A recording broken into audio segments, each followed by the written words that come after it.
So hello my friends, welcome back. So recently, Uhuru assured Kindiki overtly that ODM will not seek a deal on the deputy president's post, that he should sit tight and not worry. Yes, you heard me correctly. Uhuru just flashed out a card from his deck, showed it to his opponent, and went on playing like nothing happened in a high-stakes game. Uhuru, it's sickening. Uhuru is a third-rate politician come deal maker. He's a total sleazebag.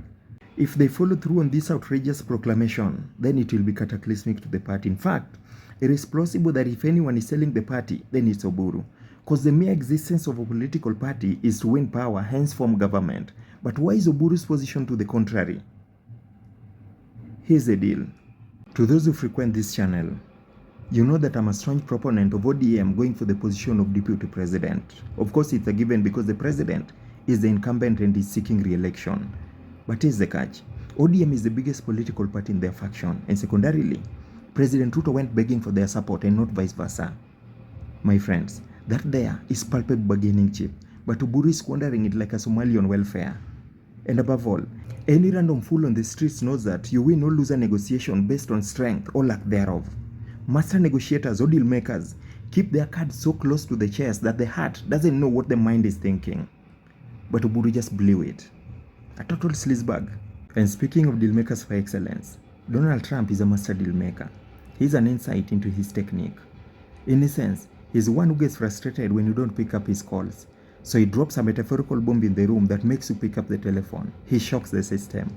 Case in point, recently by stating that the US is going to take over Greenland forcefully, a statement that was completely beyond the pale but brought the European leaders to the negotiating table. Eventually, he ended up walking away with the deal that he wanted in the first place. My friends, his modus operandi seems to be aim for the skies in order to settle for the stars. Uhuru seems to have appended this technique. He's aiming for the stars in the hope of settling on the same star targets. So here's the point. If Uhuru follows through on this declaration, it will be catastrophic. I think it's not an overstatement to say that the historic Raila base looked seriously to lock in the number 2 slot in the executive. Matter of fact, it was ours to lose. My friends, I venture to set in a past argument that if ODM party loses the number 2 slot, then it should be a deal breaker, and I still maintain so. See, some of us conflate political interests with friendship. We are not friends with the president any more than Kibaki was friends with Raila when he made him minister of roads back in the day. Our interests are at a point of confluence, hence, we should only go to the negotiating table with all positions at play, maybe save for the presidency. But we cannot participate in a boxing match with one of our hands tied behind our backs. That can't happen. So either Uhuru is very stupid, or has willfully chosen to be outplayed, or maybe both, because the top 2 positions are next to impossible to be dispensed with. Any other can be gotten rid of. Gachagua was the aberration. He had to be so incompetent, so depraved, so grotesque to be impeached. ODM not going for the post of deputy president is equivalent to shooting itself on the leg. On to my next segment. This past week, Uhuru Kenyatta chaired Azimio meeting in which he fired Matiangi, his own poster child, but in the same breath, promoted Kalonzo and Karua. My friends, 2027 is going to be a night of long knives. So what's Uhuru's endgame?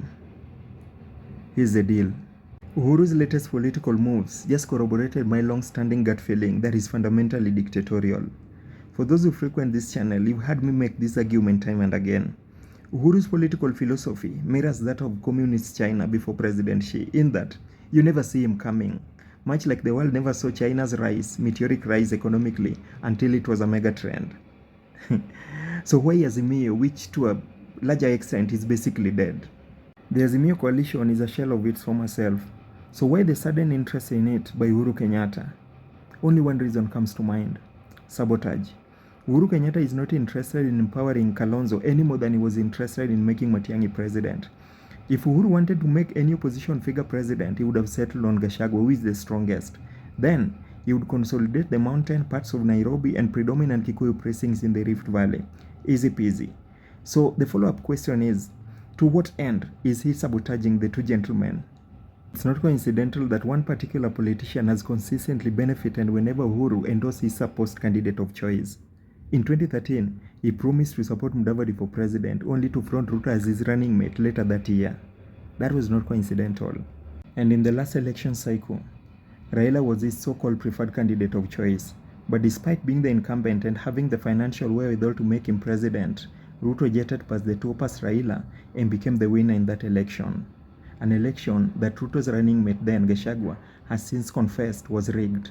And come to think of it, have you noted that Uhuru has a tendency of supporting the weakest candidates? Raila was the aberration. This time round, it's Kalonzo and Matiangi, at Bet by Design, through Azimio and Jubilee respectively, again, the weakest political formations, while in the same breath, his most trusted allies are working with the president as ministers. My friends, to understand Uhuru's latest political moves, always follow the money, look for the incentive. Ask yourself, what really drives Uhuru? It's self-interest, as dual men. But what specifically relative to Uhuru? Simple. It's business. His family business interests. This he only achieves through the president's patronage. Full stop and end of issue. It's business for him. With the current trajectory, Uhuru is poised to checkmate Kalonzo. The plan is to tie him down in Azimio by giving him the illusion of power. He'll drop his guard. At the point he'll be feeling very secure, Uhuru will pull the rug from below his feet, but then it will be too late for him to jump ship. And if you doubt my assessment, then why did Uhuru put to choose Kalonzo and Martha at the top of the ticket and not his story, Matiangi? Logically, since he's been hyping Matiangi for the longest, it's only prudential to put him at the top of the ticket or as deputy to Kalonzo. But alas,